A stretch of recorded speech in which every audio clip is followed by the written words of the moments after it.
It's this thing right here is the problem. I can't see.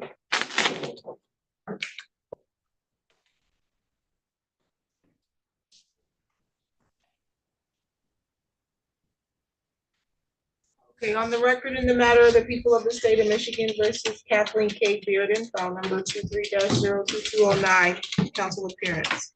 Kayla Crino, appearing on behalf of the people. Good afternoon, Your Honor. Derek Coder on behalf of Kathy Burden. Okay, thank you. Today is the date set for a motion filed by your office for a motion in limine to introduce evidence relating to Van Langeldel. I don't know how to pronounce his name well, and a motion to compel records. So you can proceed with your argument. Thank you, Your Honor. I think Mr. Somberg on behalf of Sean Maddox is also remote. I'm sorry. I think Mr. Somberg is remote on behalf of Sean Maddox, the co-defendant in this matter. I don't know if he plans on joining the motion or what, but he is on Zoom. I just want to make the court aware of that. Okay. First off, thanks to the court for being so flexible as it relates to this motion. I appreciate that. I also appreciate the prosecutors in this matter working to resolve a lot of our issues on the front end. I understand that they're in a position where they have to come in and defend decisions that are likely made beyond them. So I get that, and I'm sympathetic to that position. Based on those discussions, it's my understanding that we've really got 3 points of contention. Number one would be relevance as it relates to Van Langevelde's opinions on the on the 2020 election and on former President Donald Trump. Number 2 would be privilege as it relates to whether it was waived by bringing Van Langeveld on the prosecution's team when he is in fact a fact witness. And number 3 is our motion to compel. So I'm going to proceed in that manner, or in that order, Your Honor, unless there's questions that interrupt. I'm going to actually speak power just because I have a fan right here, so Oh, it's sure. picking up some of my sounds. Yeah. Thank you, Judge. I will. I'm trying not to. I don't want to yell. So number 1, my reading of the prosecutor's response is that they're under the impression that we're asserting for some reason that the rules of evidence don't apply. I would just flat out say that's not what we're arguing. We concede and agree that the rules of evidence in general do apply. I anticipate asking questions, and so does Mr. Danini, in accordance with rules of evidence, just like any other witness. So I wanted to get that out of the way. As it relates to the substantive matters, in large part, I want to rely on the pleadings. I think it's laid out in the papers. I just want to hit a few key points. Number 1, with regard to Van Langevelde's opinions of former President Trump. This is going to be lay opinion testimony under 701 based on the facts that come out, that are anticipated to come out surrounding the former president's bid for re-election. And under 701, his opinion as a lay witness is permissible, and that's the basis for us questioning him on that. With respect to Van Langevelde's opinion on Trump, it speaks frankly to the credibility of the prosecution and Mr. or AAG Van Langeveld. It's the defense's position that if former President Trump was not involved in the facts of this case, it never would have been brought. That's kind of a pillar of the defense, and it's our position, Your Honor, that we're entitled to go down that road with Mr. Van Langeveld. He's a critical part of the charging decisions, and the elephant in the room as it relates to the charging decisions is President Trump, former President Trump, and the controversy surrounding him. So it's our position that we should be entitled to question him there. The same goes to his opinions regarding the 2020 presidential elections. He was on the board of canvassers. He made decisions related to certification of those election results. His opinions under 701 as it relates to the circumstances surrounding certification, the allegations that were being made at that time, again, speak to the underlying credibility of him as a board of canvasser and also as an appointee on the state board of canvassers, and also his credibility as a prosecutor on the case.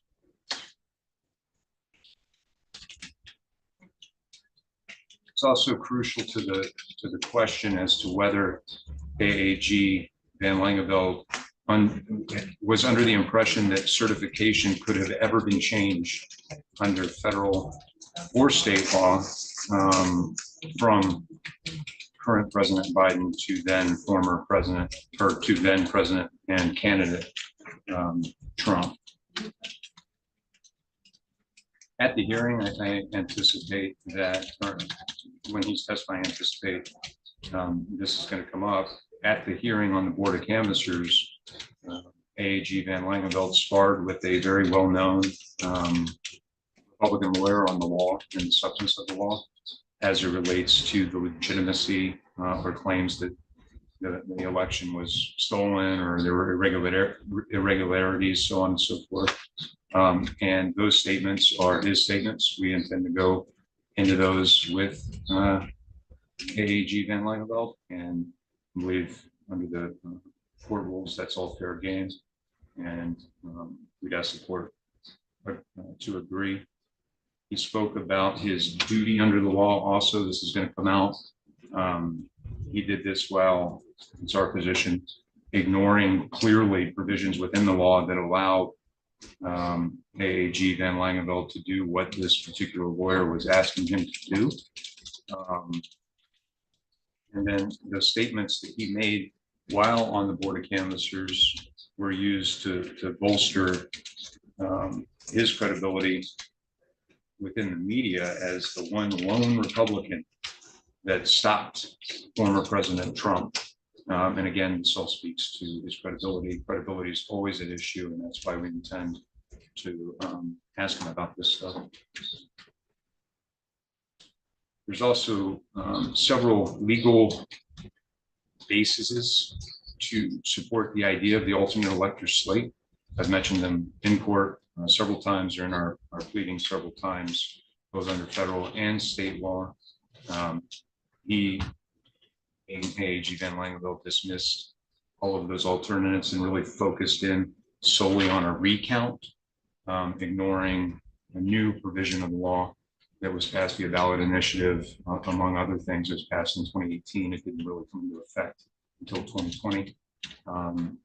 Again, those statements are all fair game as it relates to his understanding of the allegations and the credibility, or purported lack thereof, of the election results. That's why we intend to go into that. As it relates to privilege, Your Honor, I generally would agree with the prosecutor's position that a prosecutor's work product is privileged, that deliberative process is privileged, so on and so forth. However, Your Honor, I must point out that in this current circumstance, this case is unlike any other case that can be found in Michigan jurisprudence. I am under the impression, based on our research, that it can't really be found anywhere else where a prosecutorial body takes a necessary fact witness and puts that person on the prosecutor's team.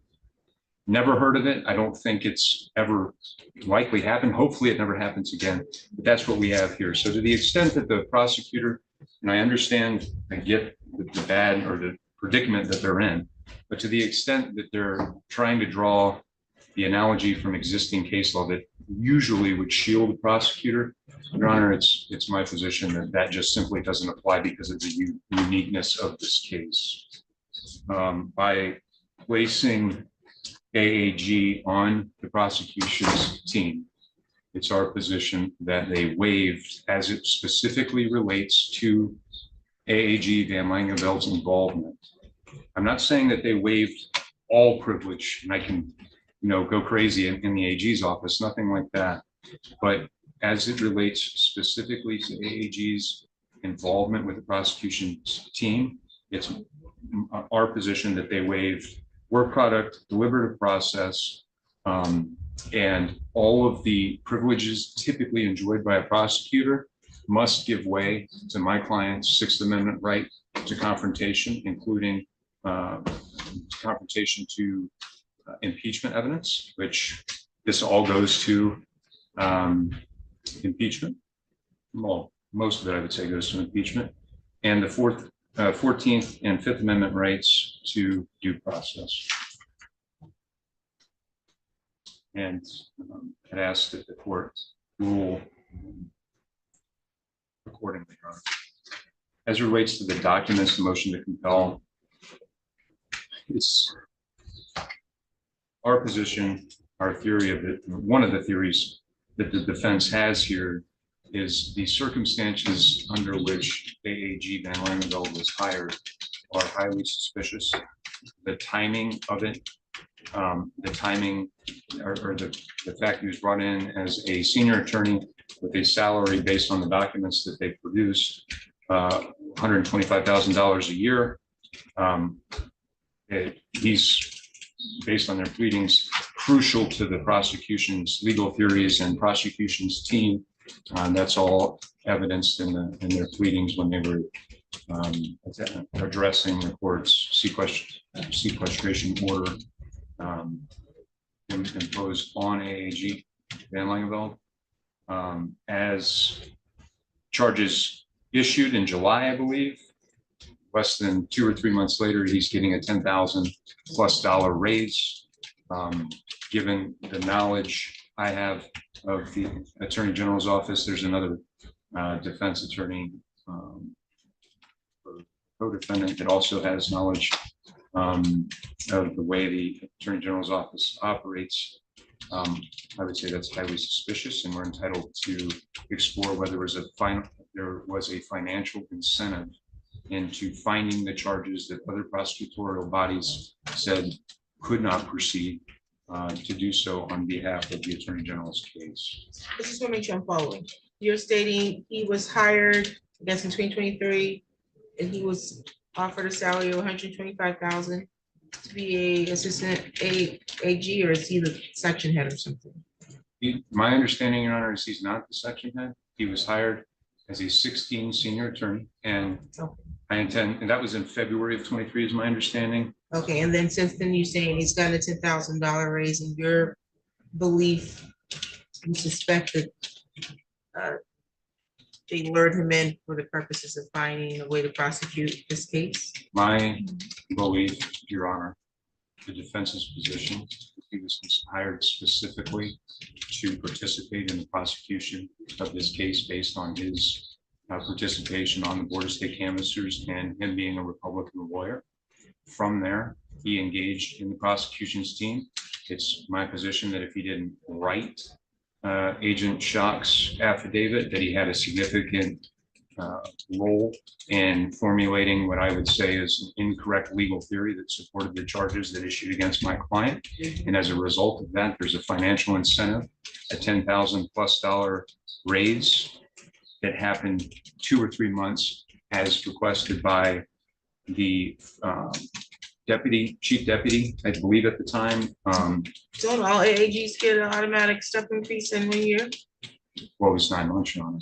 And usually It's within 1 year. It doesn't have to be 12 months. It's within 1 year. You get automatic step increase. You don't get double step increases in 9 months. $10,500+. You know, I don't know about you, but I got 10,000 in my first year when I was there.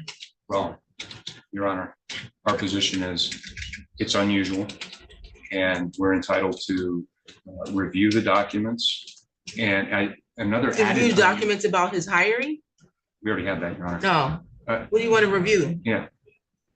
It's also unusual that the Attorney General herself requests these types of significant step increases, it's our position that if we review all the requests under this current Attorney General to now, in comparison,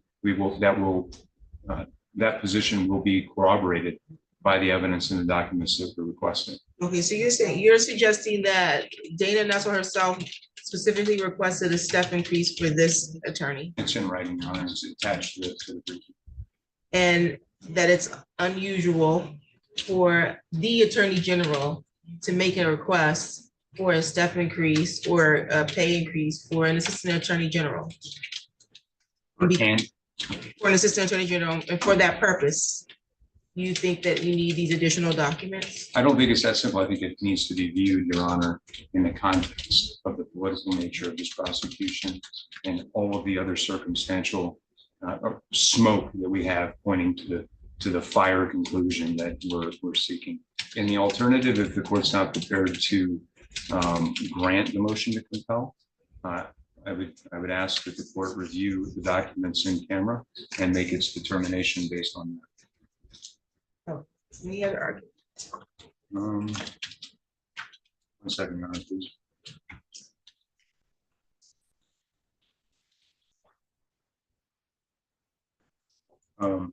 With respect to this argument that some of the documents requested are publicly available, I have to remind the court and the prosecutor, this is a criminal case. And while something might be publicly available, the Attorney General and the prosecutor has the constitutional obligation to produce the documentation that's in either its actual possession or its constructive possession. It's our position that defense should not be forced to bear the cost of hunting these records down. We requested it. They have a constitutional obligation to provide it, and we'd ask that the court agree. That's all I have, Your Honor, for the substance of the motion. There are some things I'd like to make the court aware of. Maybe once we conclude, just put it on the record. Logistics related to these proceedings, unless the court has any other questions. I don't have any at this time. Oh, Thank you, Judge. thank you.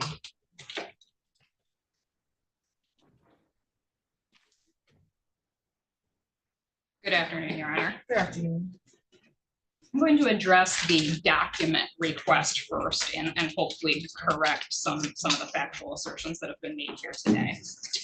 The defendant initially asked the people for Van Langeveld's personnel file and any communications related to the ethics opinion regarding his involvement with the case.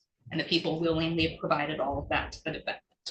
Van Langeveld's personnel file included his starting level and wage within the department, and it reflects that on September 18th, 2023, then Chief Deputy Fadwa Hamoud requested an accelerated step increase for Van Langeveld. And as to the reason for this raise at that time, there's a letter that explains why Van Langeveld was entitled to that raise, and it states, Mr. Van Langeveld has demonstrated the legislative and legal skills commensurate with this accelerated step increase. Mr. Van Langeveld has stepped into assisting the legislative director role as his supervisor has resigned from the position. During this time, he has performed outstanding service for the department in this legislative role. In the absence of his supervisor, he has assisted in the development of the Attorney General's legislative relations program. He has been able to advise the Attorney General, Deputy Attorney General, and other department staff in the development of policy positions. Mr. Van Langeveld has advised others in handling contacts from the legislators and their staff members related to a variety of matters, ranging from requests to formal and informal Attorney General opinions, constituent issues, development of legislation, and in coordination of relationships between the legislature and department staff, as well as coordinating the department's response to citizen requests involving consumer complaints or complaints concerning governmental entities. Mr. Van Langeveld works hard, has a pleasant demeanor, and has been responsive to the executive team and brings them issues of concern. The Attorney General and I recommend Mr. Van Langeveld for this accelerated step increase. So that is what the letter actually contains as to the reasons for this step increase. After the people willingly provided this information to the defendant, they requested some additional documents. They first requested the AG policy on initial classification of attorneys and requisite qualifications for each role and the associated salaries for each role. Those records are not held by the Department of Attorney General. They are held by the Civil Service Commission. The people did inform the defendant that they could find that information publicly available on the department's website. I'm also available to assist if that has proven difficult for them. I'm happy to show them exactly where to find the information that they are seeking. And that's more than what we're obligated to do, because that is information that is not a part of the people's mandatory discovery obligations. But I don't care. I'm still willing to help them find it if they're having trouble finding it. But in addition to that, the defendant made what was genuinely a unreasonable and problematic request. The defendant asked us to compile and provide every single request for accelerated step increase for every single assistant attorney general and special assistant attorney general since January of 2019. So a period of 5 years and approximately 4 months. Received a step increase over the past 5 years and 4 months has no relevance to whether the defendant, Kathleen Burden, or her co-defendants forged a public document falsely claiming to be a presidential elector with the intent to defraud on the date of December 14th, 2020. Now, we understand the arguments contained in the defendant's brief and the arguments that have been made today. We understand what they are trying to do, but the reality is that unfortunately they have made up a defense that has no basis in fact. And what I mean by this is rather than accept the information that is contained in Van Langeveld's personnel file about what an outstanding employee he is and the specific reasons why he received that accelerated step increase, they are trying to argue that it was improper and associated with something, I'm still not sure exactly what, associated with this file. Van Langeveld's file does not mention this case, and neither does the letter explaining the reasons for Van Langeveld's raise. And in addition to that, while I was not employed by the Department of Attorney General when this case was charged, co-counsel Ms. LaDonna Logan was, and she informed me just now that it wasn't even Erin that charged the file, it was her. So if the court has questions about that, she's here. I'm sure she would be willing to answer them. But this is a fishing expedition. It's an effort to create a defense out of thin air that is essentially not based on facts. So it's for those reasons that we are not willing to compile all of that information for the defendant. Is not a part of our mandatory discovery obligations, nor is it something that we're willing to do. The information the defendant seeks is not exculpatory. It doesn't relate to Van Langeveld's credibility. It will not be usable as impeachment of Van Langeveld's testimony, and it really just does not fall under any other discovery obligation that the law places on the people. So it's not discoverable.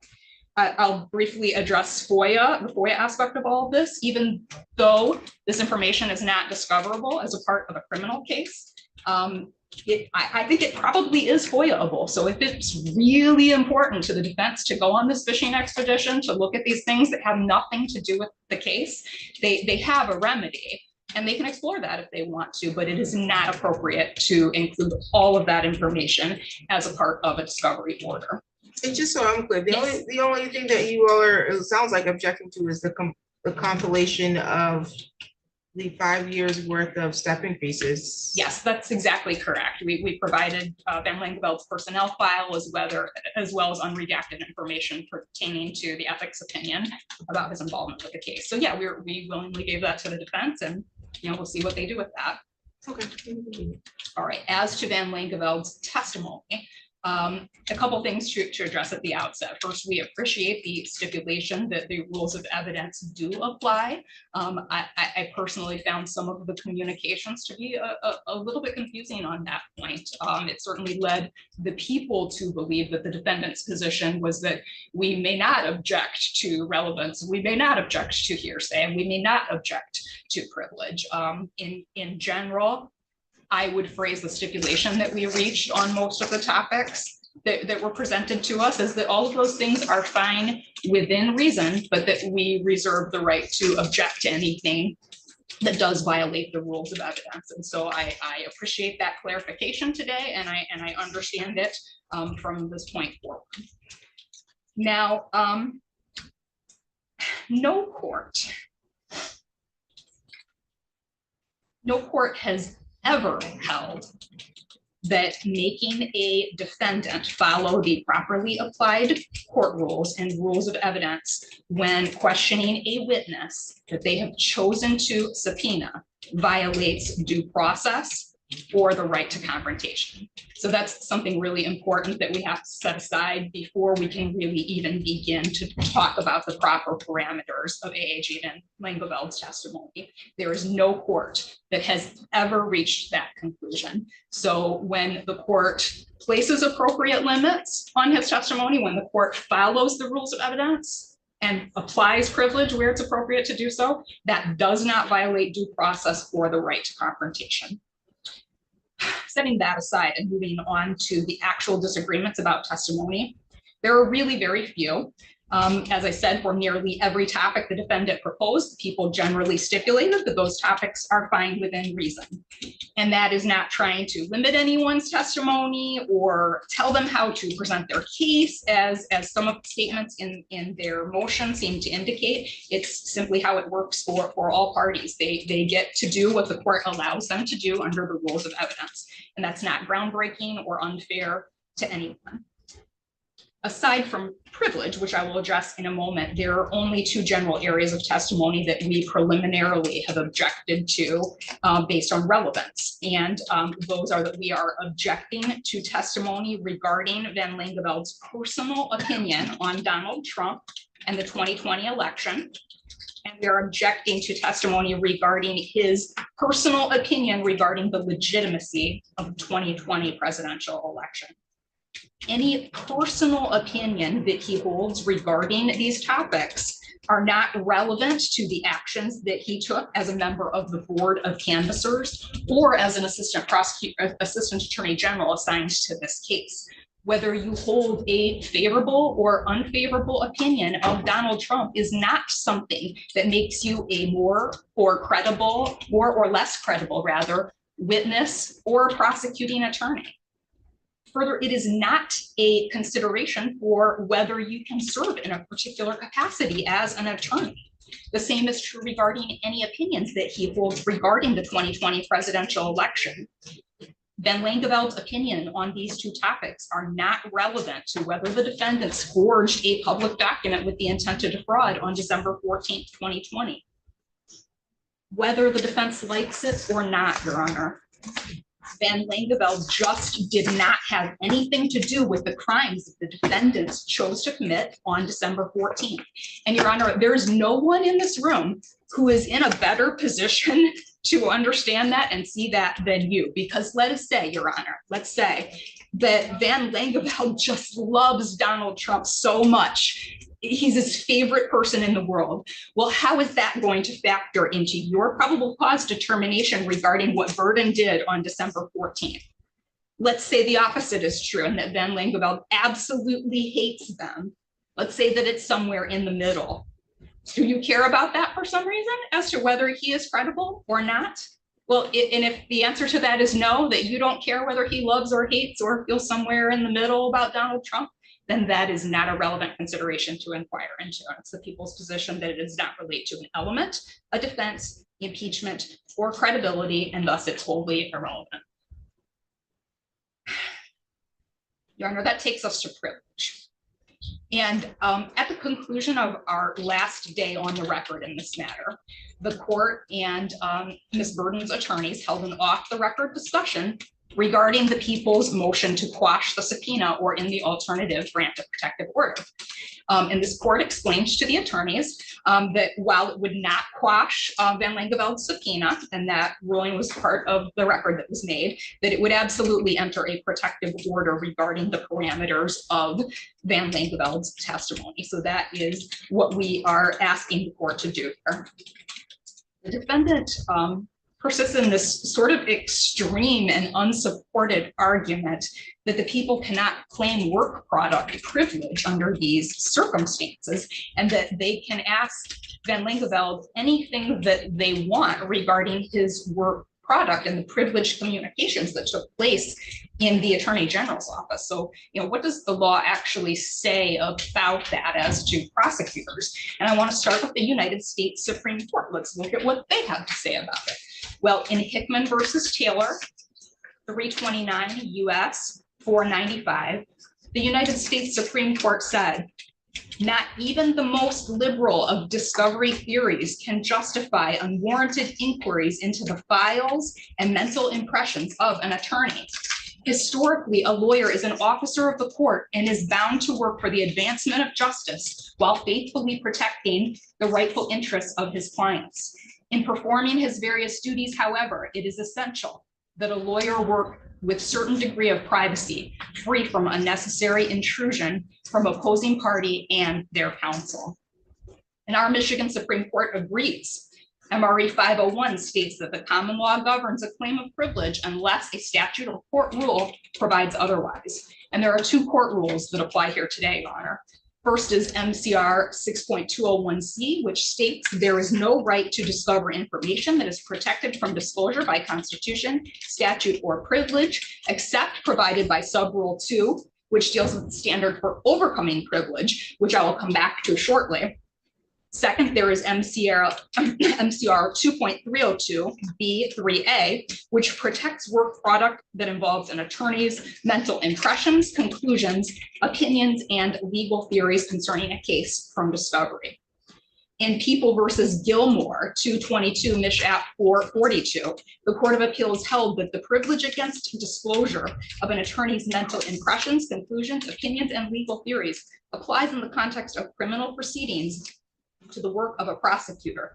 And even more specifically, the court rejected the defendant's argument that he needed the prosecutor's work product to bolster his argument that the prosecutor did not properly investigate the case, kind of similar to the arguments that are being made here today. Gilmore involved a defendant who was trying to obtain a copy of the prosecutor's disposition record, which included recommendations not to prosecute a particular case. And there's more.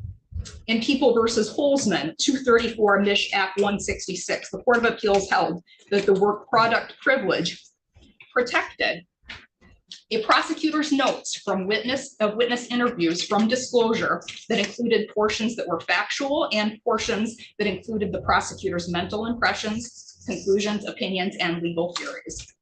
Now, defendant seems to argue that because AG Van Linkeveld was previously a member of the State Board of Canvassers, that all of this can be set aside, or alternatively, for the same reason that there was some type of a waiver here. Let me be very clear, Your Honor, no one has waived their work product privilege in this matter. As the court is well aware, waivers of important rights must be explicit.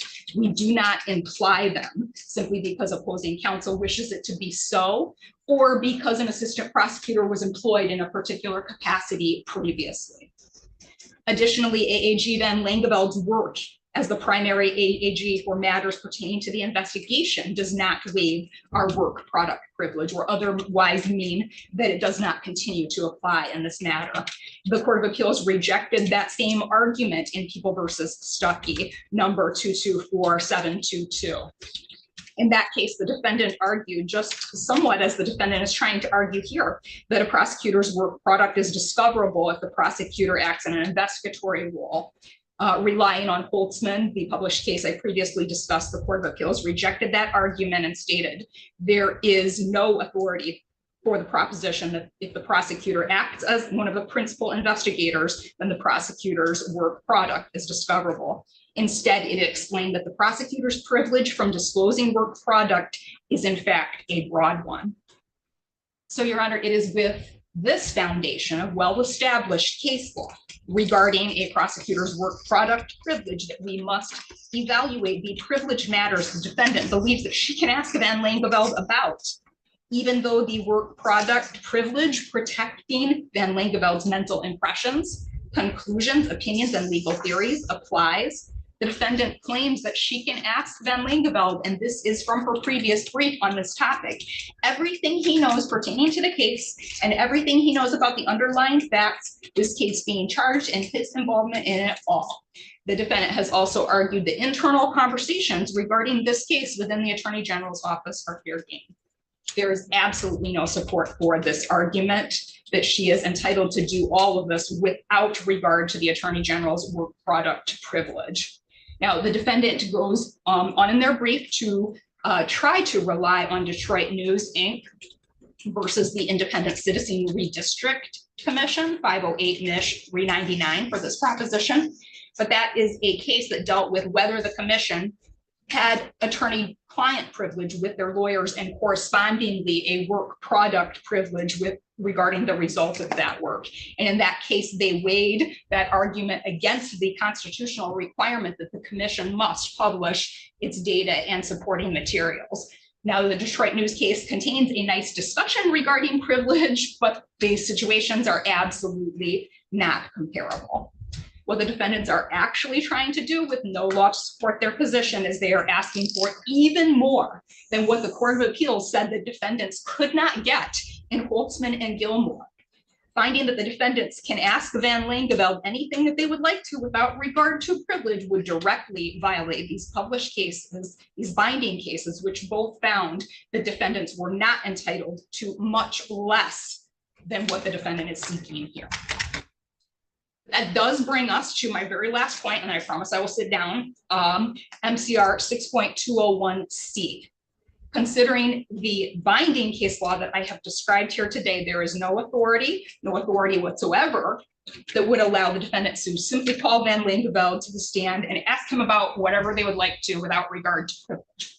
But the defendants did mention People versus Stanaway and the idea of an in-camera examination at the end of their brief. So I just want to briefly address that before I conclude. There is unfortunately also no basis for the court to conduct an in-camera examination of Van Langeveld's mental impressions, conclusions, and opinions and legal theories that he may hold regarding this case.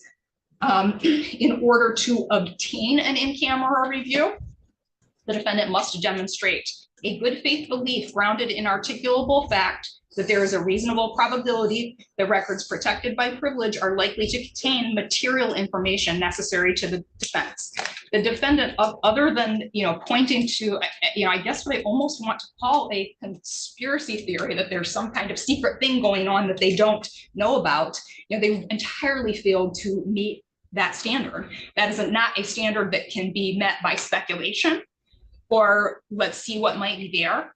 And it's also not a standard that they can meet by trying to point to other important constitutional rights that the defendant holds. We actually had a case directly out of Ingham County, People versus Davis Christian, that dealt with that very issue.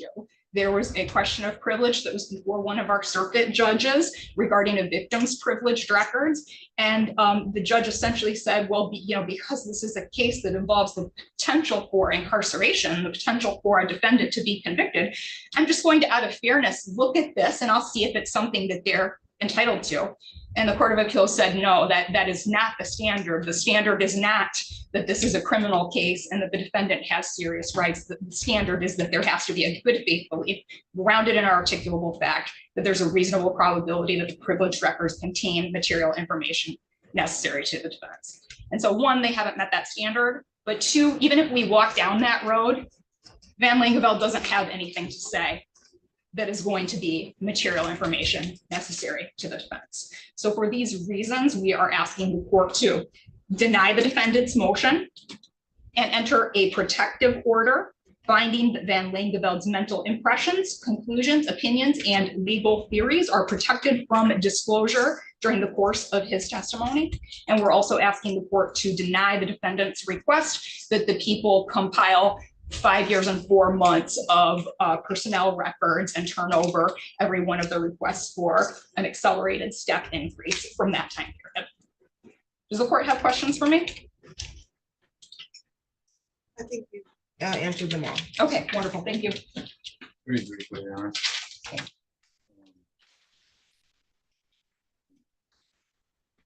Let's start with the quote, absolutely no support for the notion that privilege is waived.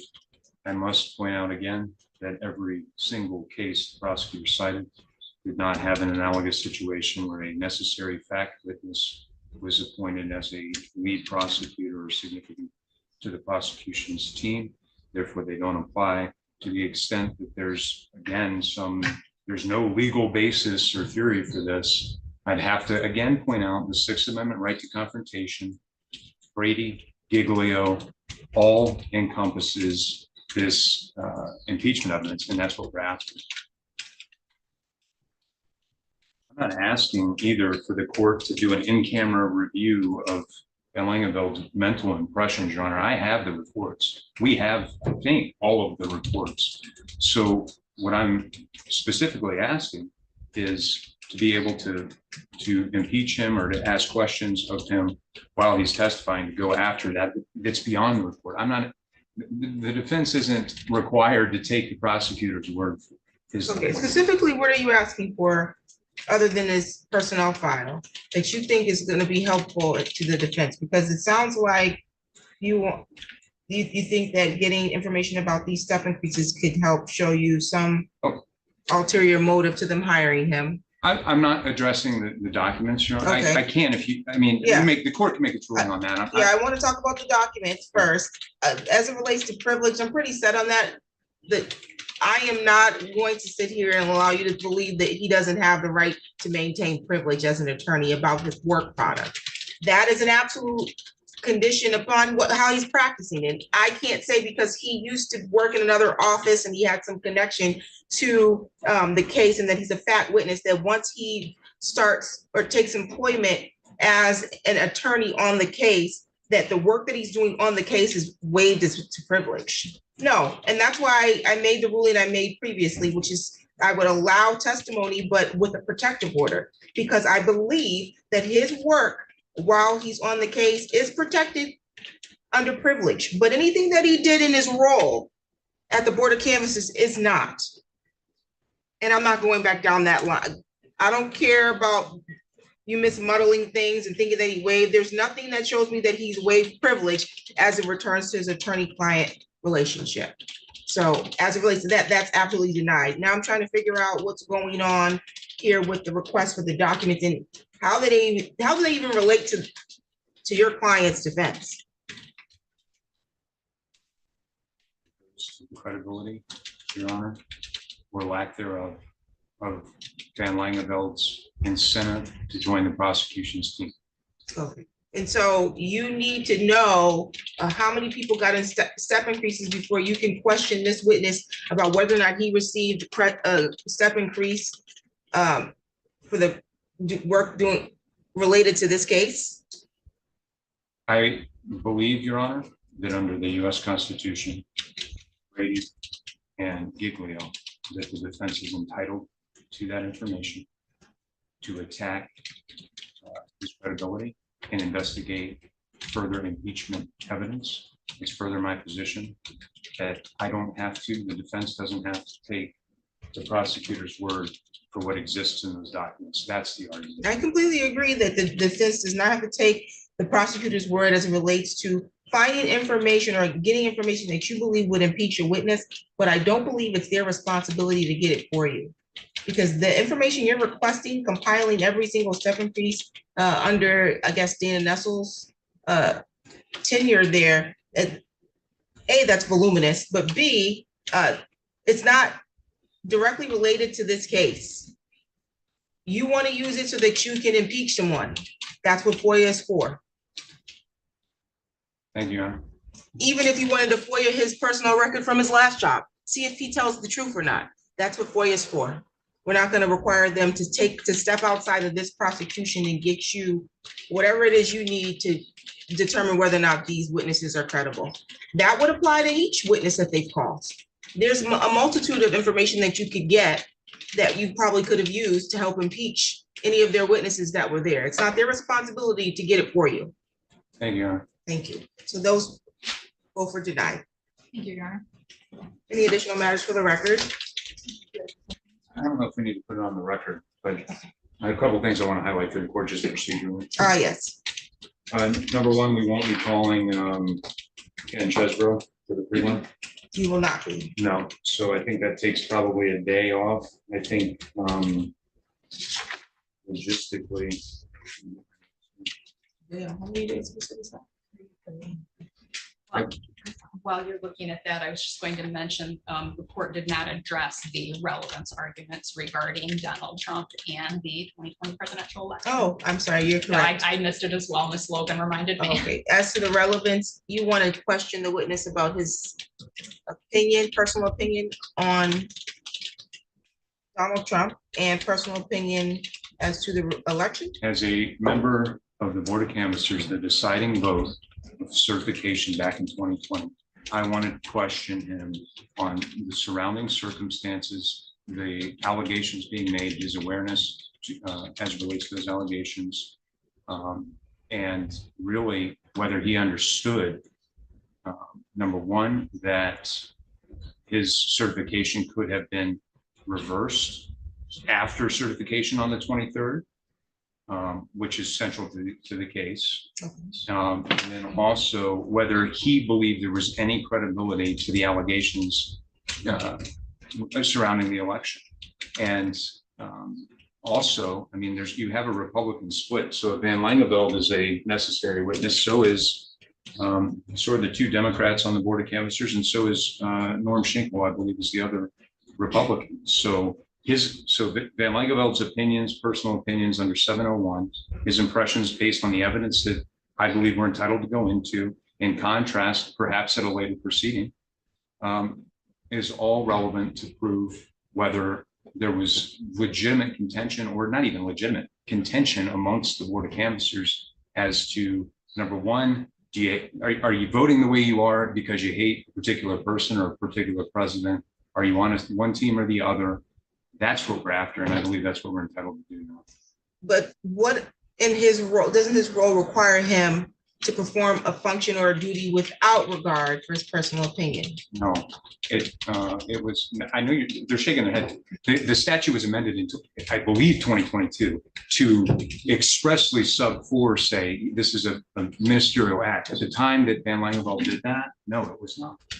And that was the whole point. But if that's the case, then how can we ever trust anyone in that role if our election results yield one thing and they can always go or make a vote based on their personal opinion? The statute as it existed in 2020 allowed for them to adjourn certification November 23rd, 40 days from the election. By my math, that's December 13th, which was a Sunday. December 14th is the date that these allegations accrued. At that hearing, a lawyer, I can name him if the court needs to know, very well-respected Republican lawyer from Dickinson Wright, tells Van Langeveld, you can adjourn this. It's in the statute. Van Langeveld says, no, I can't. My read of the law, we can agree to disagree. I can't do this. He could have done it. I'm entitled, I believe the defense is entitled to go into that with him and get him to explain whether it's he hates Donald Trump or whatever. What your question is, what caused him to have that interpretation? Yes. I think depending on how you formulate that, I think it's important to find out how he would come to that determination. Because if his testimony is that his read of the law, which what he's supposed to do, that he can't do that, I will allow you to question him within reason as to how he came to that determination. As it relates to whether or not he likes Donald Trump or not, we really don't care. We don't care if these lawyers who are representing the people that are getting charged like Donald Trump or not, because it doesn't really matter. The job is that you want to make sure your client's rights were protected and that they don't get a conviction that they don't deserve. That's our concern. We don't care if they like Donald Trump or not. Totally agree, Your Honor. Yeah, so it's not relevant whether or not he personally cared about Donald Trump, care for him or not. We want to know how he came to the determination that he could not postpone this certification based on his reading of the law. That's what we want to know. And I believe that this topic dovetails with his conclusion on the law. You believe that the topic of his personal opinion is what's going to I think that he would be in a position, Judge, to say in his head, I don't care what the law actually says Charlie Spees from Dickinson, right? I've already made the conclusion. I'm not adjourning this for further investigation because I hate Donald Trump. Therefore, I'm voting to certify. Are you calling this person from Dickinson, right? I don't believe it. I don't, maybe at Okay, a so how are we trial. gonna get even to the point where you ask him whether or not he had that conversation? Well, it goes to mental impression. I'm sorry? It's not hearsay, it goes to his mental impression. Well, you're gonna ask him about this conversation. So when advising him allegedly that he could postpone, It's his own statements. Okay? not the statements of the person from Dickinson, right? It's not his statement. No, it's not, but there's, without those statements, his statements mean nothing. It's not hearsay, it goes to his mental impression.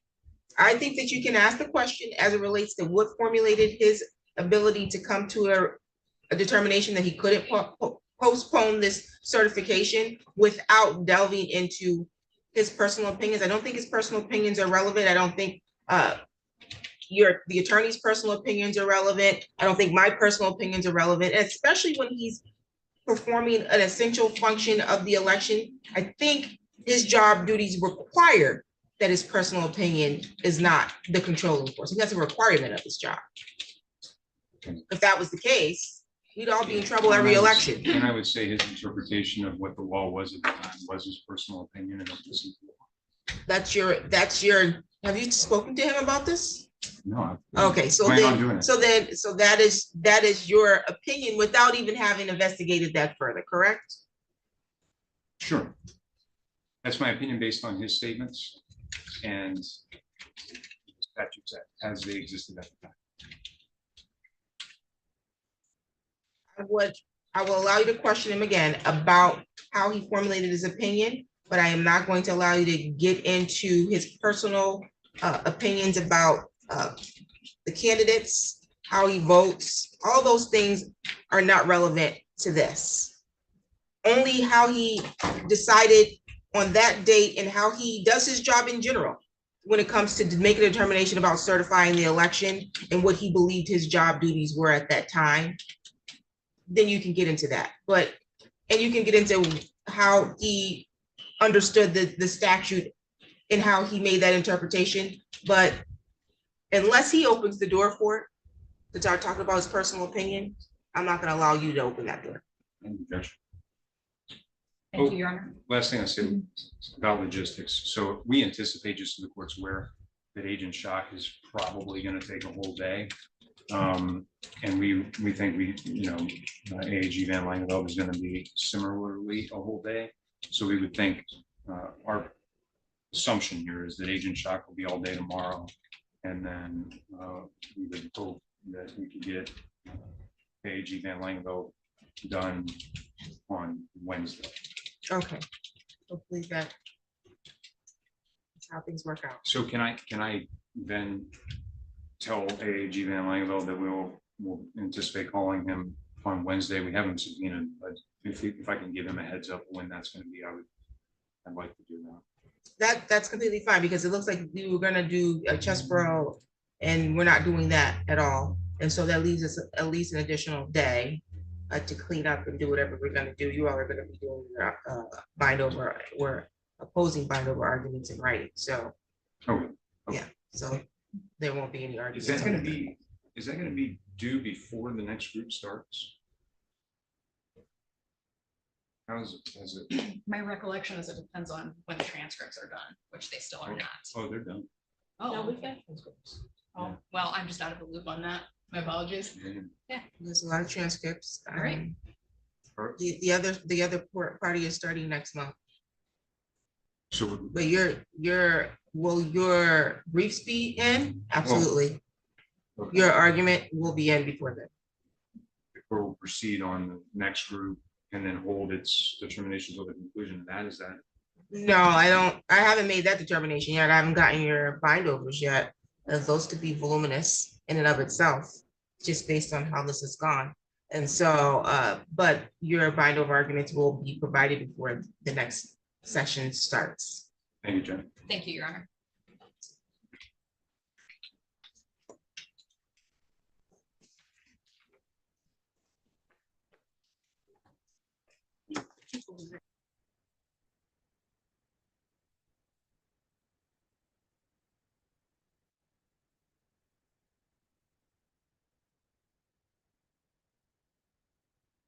Mr. Rothstein?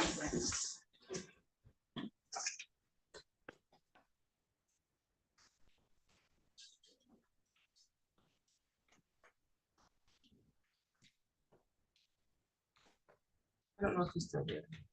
I Mr. am. Rothstein, are you still? Oh, okay. I'm still My here. Okay, my understanding is that you all came to a resolution. Yes, I didn't know whether we wanted it on the record or not. I thought I would just sit around to find out rather than get something wrong here. I believe that the other party has already left, so if you're going to do, I don't know if you are doing a consent judgment, but you can just put it in writing and file it with the court. We'll either do a consent judgment then or a 7-day order judgment. Actually, we'll do a consent judgment. Yep. Yep. Sounds I'll good. advise my client. I'm subbing in for Mr. Goldstein. I'll advise him just to do a consent judgment. I think that's probably Okay, easiest. thank you. That's, Right. I would agree. Thank you. Thank you.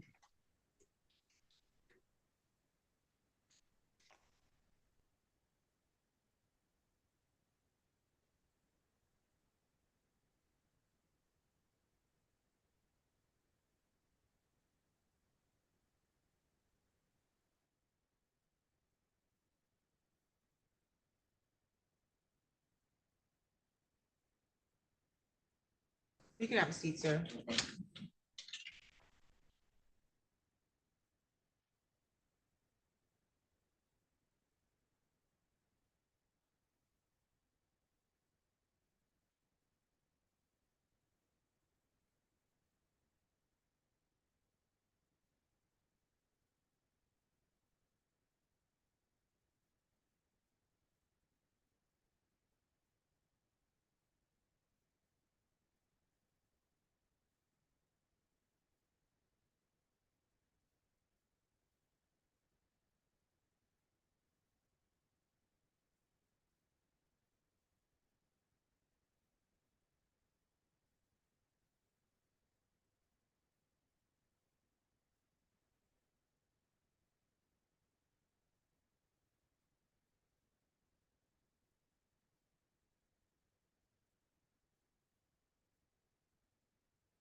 Let's see.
Okay, I'll amend it to 500 feet.